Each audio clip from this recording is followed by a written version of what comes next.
Alhamdulillah, alhamdulillahilladzi hadana lil Islam wa ma kunna linahtadiya laula an hadana Allah.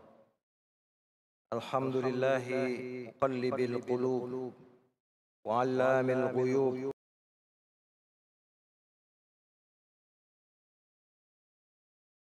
qaswatil qulub. Ashhadu an la ilaha illallah wahdahu la syarika lah. Amara bil 'adli wal ihsan wa naha 'anil fahsya'i wal munkar. Wa ashhadu anna sayyidana Muhammadan 'abduhu wa rasuluh.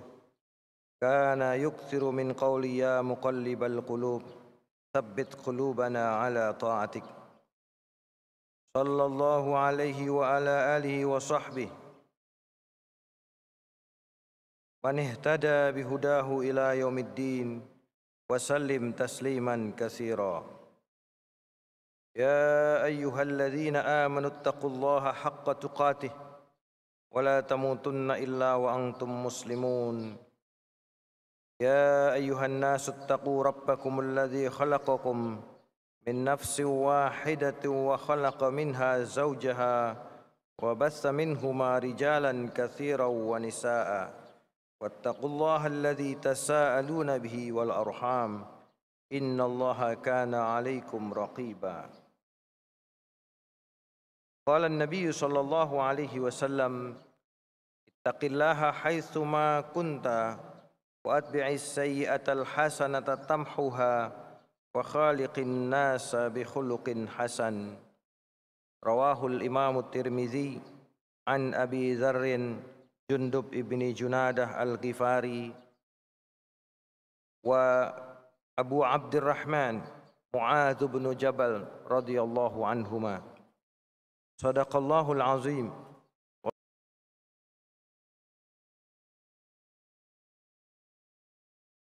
Syahidin wa syakirin walhamdulillahi rabbil alamin. Amma ba'du, fa inna asdaqal hadisi kitabullahi wa khairul huda hadi Muhammadin sallallahu alaihi wasallam wa syarrul umuri muhdatsatuha wa kullu muhdatsatin bid'ah wa kullu bid'atin dhalalah wa kullu dhalalatin finnar. Ayyuhal muslimun, usikum wa nafsi bitaqwallahi wa ta'atihi la'allakum turhamun. Ma'asyiral muslimin rahimakumullah.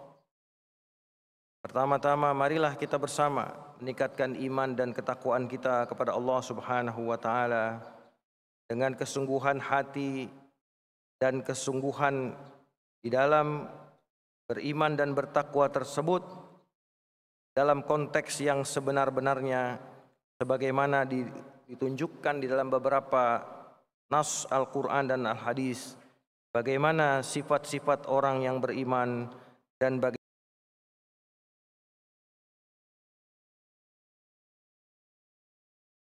jamaah salat Jumat yang dimuliakan Allah Subhanahu wa taala. Pekan yang lalu kita masih berada di bulan Sya'ban, Rajab, dan kita memperingati peringatan Isra dan Mi'raj Nabi Muhammad sallallahu alaihi wasallam. Hari ini kita sudah memasuki bulan Sya'ban. Artinya tidak sampai 1 bulan lagi insyaallah kita akan masuk ke dalam bulan Ramadan. 3 bulan ini adalah bulan yang sangat istimewa, di mana Rajab dikatakan syahrullah, wa Sya'banu syahri, wa Ramadhanu syahru ummati. Meskipun hadis ini diperselisihkan di kalangan para ulama, tapi kita mengambil semangatnya bahwa di antara keistimewaan bulan Rajab adalah karena peristiwa Isra dan Mi'rajnya Nabi Muhammad sallallahu alaihi wasallam. Dan keistimewaan bulan Sya'ban karena diturunkannya ayat di dalam surat Al-Ahzab, ya ayyuhalladzina innallaha wa malaikatahu yusalluna 'alan nabi ya ayyuh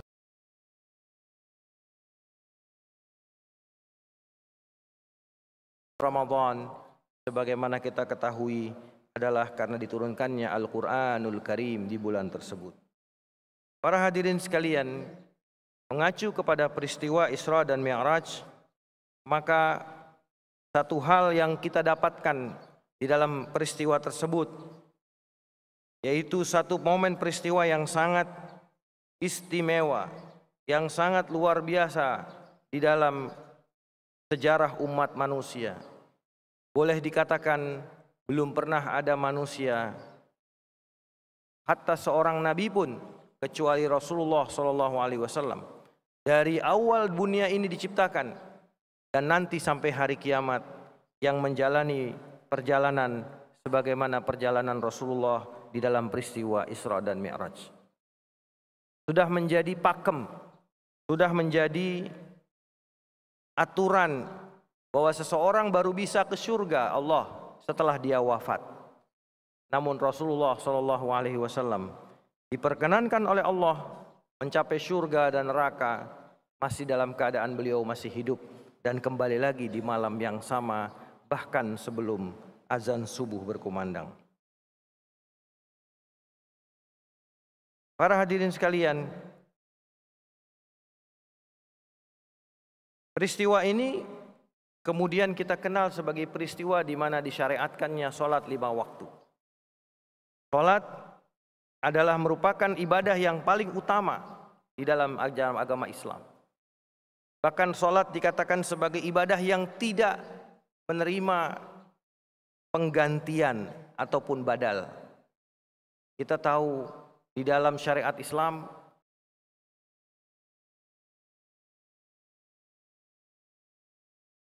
bisa wakilkan, haji pun bisa dibadalkan, puasa kita bisa dilakukan oleh orang yang atau keluarga yang ditinggalkan saat mayit masih meninggalkan puasa, bisa diqadha oleh keluarganya yang masih hidup.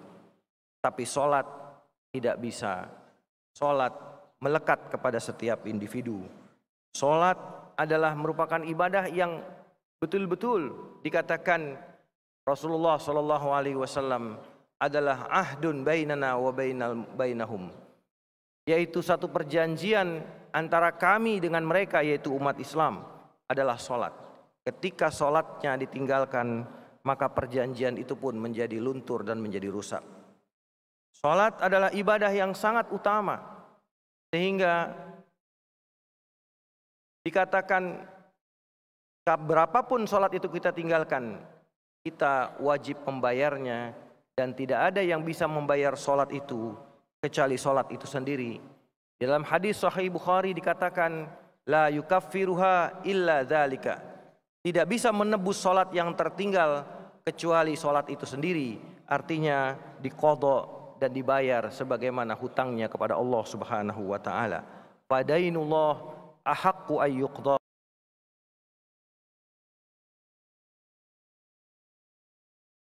adalah harus kita lunasi. Maka hutang kepada Allah, dalam hal ini kewajiban sholat, tentu harus lebih kita utamakan. Ma'asyiral muslimin, jamaah sholat Jumu'ah yang dimuliakan Allah Subhanahu wa taala, sebagai sebuah ibadah, sholat memberikan dampak efek yang positif kepada seseorang. Khatib mencatat beberapa hal. Pertama, sholat dengan syarat bahwa la yaqbalu sholatan bi ghairi tuhurin wala shadaqatan min ghululin. Tidak ada sholat tanpa toharah, tanpa bersuci. Dalam hal ini suci lahiriah dan suci batiniyah. Suci lahiriah dengan jalan berwudu, dan sebelum berwudu tentu saja adalah izalatun najasat atau al-istinja. Maka rangkaian menuju sholat harus membuang kotoran-kotoran yang sifatnya fisik, kemudian masuk ke fase toharoh dengan berwudu, dan baru kemudian dia masuk ke dalam sholat. Bukan hanya badannya yang dibasuh. Diperintahkan ayyuhalladzina amanu khudzu zinatakum inda kulli masjidin. Wahai orang-orang yang beriman, ambillah perhiasan kalian, pakaian terbaik kalian ketika mau ke masjid. Maka di situ pun dianjurkan bahwa menuju ke masjid untuk melaksanakan sholat juga dengan pakaian yang terbaik, pakaian yang bersih, pakaian yang wangi. Disunahkan memakai wangi-wangian dan disunahkan dengan pakaian yang berwarna putih sebagai sunnah Nabi Muhammad SAW.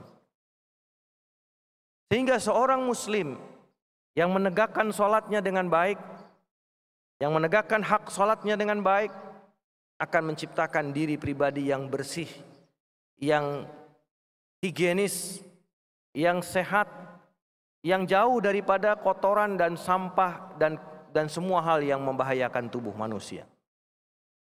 Bahkan untuk sholat Jumat ini, Rasulullah SAW pernah bersabda bagaimana seorang muslim itu harus mandi dalam 1 minggu minimal 1 kali.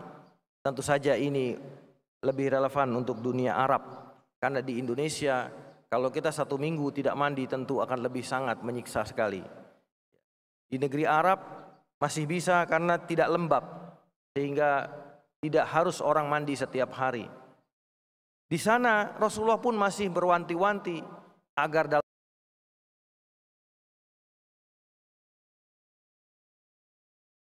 menghadiri sholat Jumat, karena ketika melaksanakan sholat Jumat dia berkumpul dengan banyak orang, tentulah harus dalam keadaan suci dan bersih dan wangi. Inilah esensinya. Maka seorang muslim pasti bersih, seorang muslim pasti wangi, karena wangi-wangian juga disunnahkan oleh Rasulullah SAW. Yang kedua, sholat mengajarkan keteraturan, karena sholat itu dikatakan di dalam Al-Quran, innas sholata kanat 'alal mu'minina kitaban mawquta. Sesungguhnya sholat itu adalah kewajiban yang diberikan batasan waktu atau berwaktu bagi orang-orang yang beriman. Sholat punya waktunya masing-masing, dan waktu sholat itu sumbernya dari wahyu, yaitu diajarkan oleh malaikat Jibril alaihissalam kepada Rasulullah SAW, dan Rasulullah SAW mengajarkan kepada kita umatnya di mana waktu sholat yang 5 itu. Kapan waktu sholat subuh, kapan waktu sholat zuhur, asar, maghrib, isya, dan seterusnya. Artinya dengan waktu yang tertib dan teratur semacam itu, seorang muslim juga dibimbing dan dituntun untuk menjadi pribadi yang teratur, yang terarah, terjadwal, terskedul dengan baik. Bukan orang yang tidak punya target, tidak punya jadwal, tidak punya rutinitas, hidup semaunya, hidup sesempatnya, hidup berjalannya begitu saja, tidak. Tapi seorang muslim itu betul-betul harus menjalankan kehidupan yang tertib, paling tidak dengan mengikuti ritme sholat yang 5 kali sehari itu. Hidupnya akan mempunyai station-station, pemberhentian-pemberhentian di mana dia berhenti dari segala aktivitasnya, kemudian menghadap Allah Subhanahu wa Ta'ala di dalam sholatnya. Betapa indahnya ketika dalam 1 hari seorang muslim harus 5 kali dia sholat, 5 kali dia berwudu, 5 kali dia bersuci. Tentu saja kata Nabi SAW, sholat ini bagaikan orang yang ada di depan rumahnya sungai yang deras, yang mengalir di depan pintu rumahnya, kata Nabi. Dan kemudian dia mandi di situ 5 kali.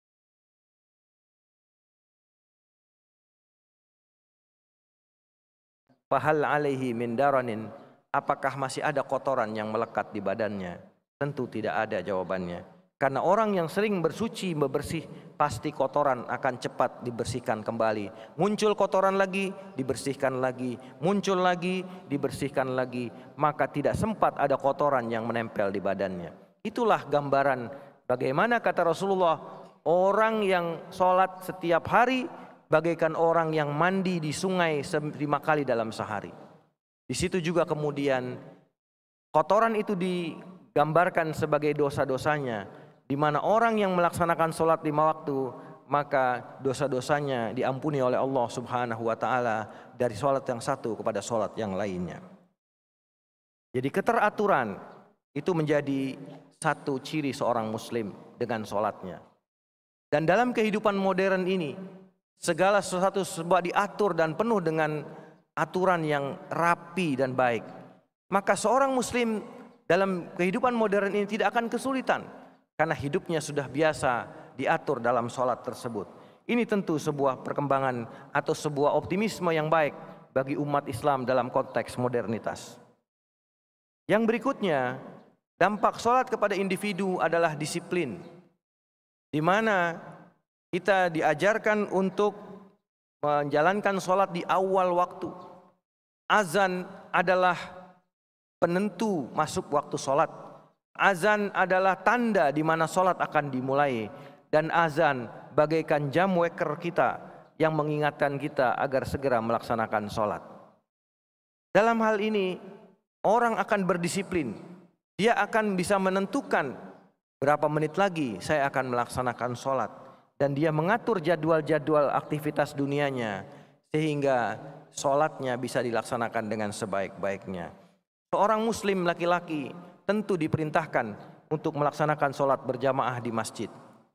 Kedisiplinan ini akan menumbuhkan sebuah pribadi yang disiplin dan sangat mendukung di dalam kesuksesan hidup dia di dunia, apalagi kemudian akan mendapatkan kebahagiaan di akhirat kelak insyaallah. Ma'asyiral muslimin rahimakumullah, dampak sholat berikutnya adalah kesabaran. Seorang yang rajin melaksanakan sholat akan menjadi pribadi yang sabar, karena rangkaian rukun sholat adalah merupakan rangkaian proses yang harus dijalani dan tanpa boleh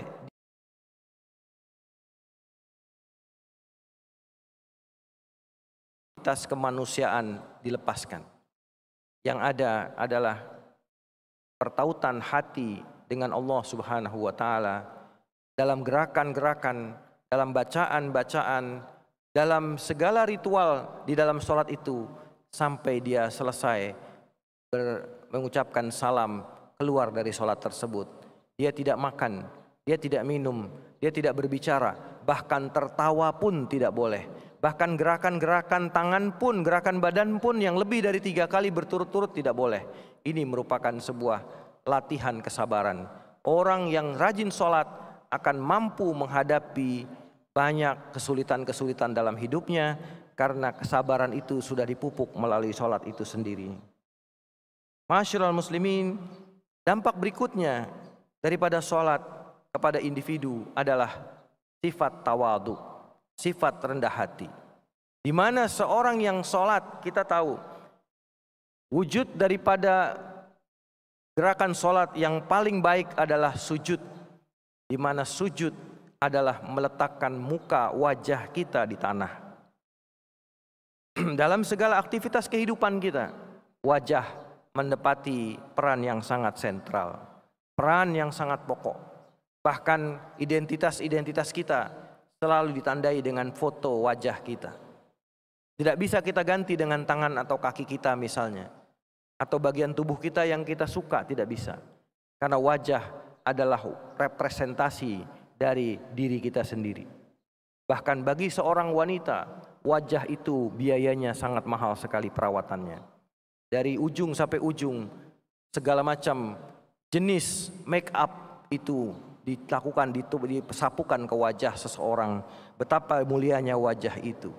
Tapi ketika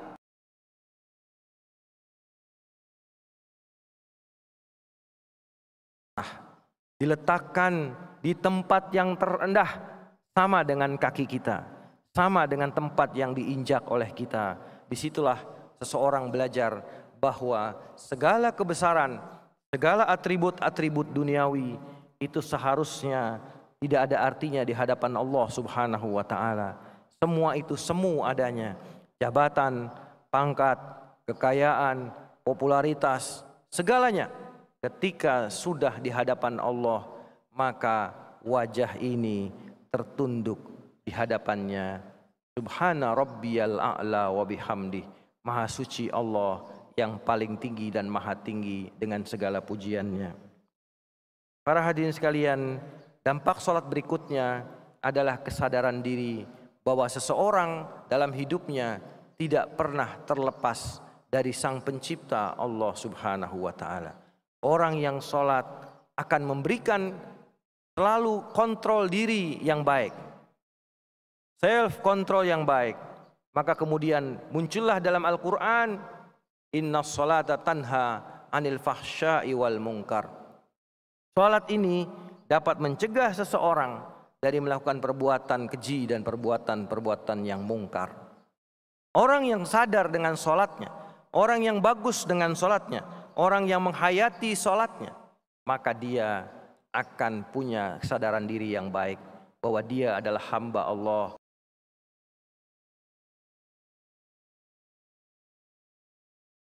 Maka dia harus tunduk dan patuh sepenuhnya menjalankan segala perintah Allah dan menjauhi segala larangan Allah. Para hadirin sekalian, dampak sholat terhadap individu semacam ini.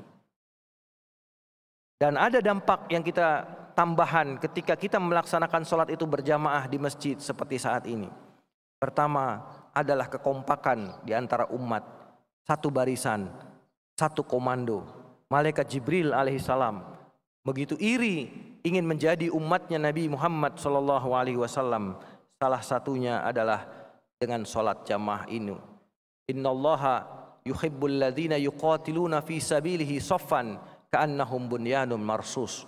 Sesungguhnya Allah menyukai orang-orang yang berjihad, berperang, berbaris bagaikan bangunan yang kokoh.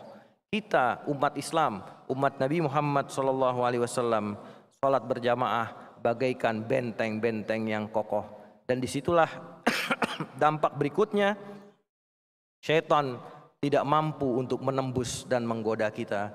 Karena kata Nabi, setan hanya mampu menggoda orang-orang yang menjauhi jamaah, sebagaimana serigala akan menerkam anak domba yang terpisah dari kawanannya. Domba yang berkumpul bersama kawanannya sulit untuk ditembus oleh serigala, tapi domba-domba yang berpisah dari kawanannya akan menjadi makanan empuk bagi serigala. Orang-orang yang rajin sholat berjamaah akan berada dalam perlindungan Allah Subhanahu wa taala, dan karena itu dia akan dilindungi oleh Allah Subhanahu wa taala dari godaan syaitan. Syaitan tidak akan mampu menembusnya. Mudah-mudahan keyakinan bagi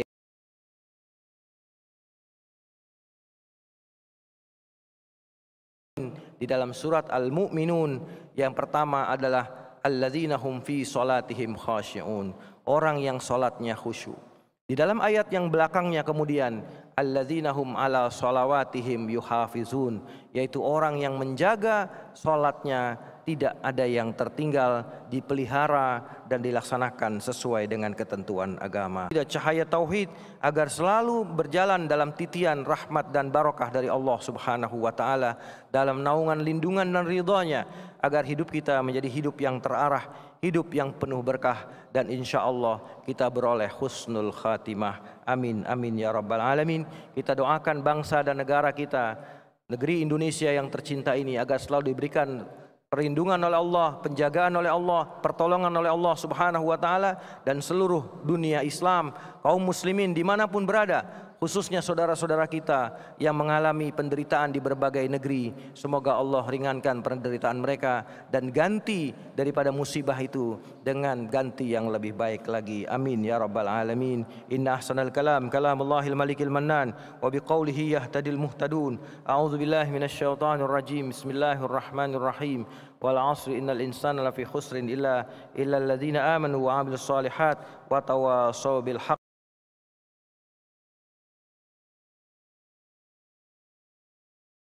من الآيات والذكر الحكيم وتقبل مني ومنكم تلاوته إنه هو السميع العليم. أقول قولي هذا واستغفر الله العظيم لي ولكم ولسائر المسلمين والمسلمات فاستغفروه.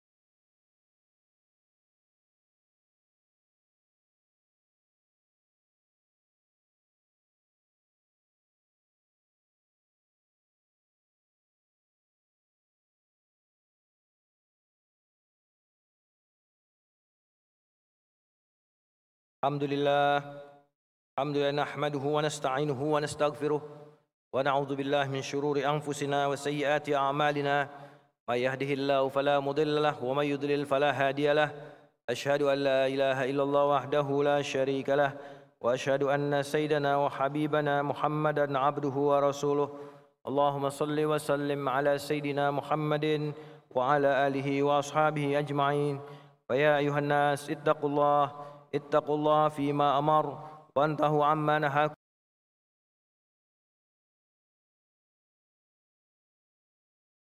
أعوذ بالله من الشيطان الرجيم.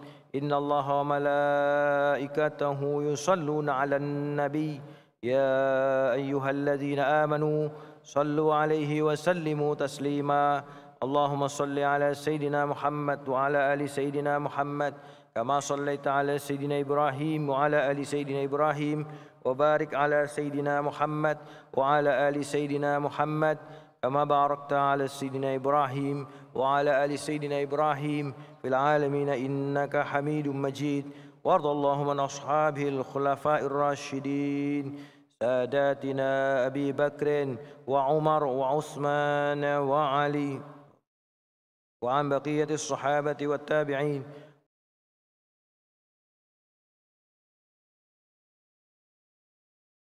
أرحم الراحمين. اللهم اغفر للمسلمين والمسلمات والمؤمنين والمؤمنات الأحياء منهم والأموات. اللهم أرنا الحق حقا وارزقنا اتباعه، وأرنا الباطل باطلا وارزقنا اجتنابه. اللهم أصلح لنا ديننا الذي هو عصمة أمرنا، وأصلح لنا دنيانا التي فيها معاشنا، وأصلح لنا آخرة التي فيها معادنا. اللهم اجعل بلدتنا إندونيسيا هذه بلدة آمنة مطمئنة، وسائر بلدان المسلمين يأتيها رزقها رغدا من كل مكان، وتجري فيها أحكامك وسلطانك يا أرحم الراحمين. اللهم ادفع عنا الغلاء والوباء والفحشاء والمنكر والسيوف المختلفة والشدائد والزلازل والفيضان والمحن ما ظهر منها وما بطن من بلدنا هذا خاصة ومن بلدان المسلمين عامة، إنك على كل شيء قدير. اللهم انصر سلطاننا سلطان المسلمين، وجيوشنا جيوش الموحدين،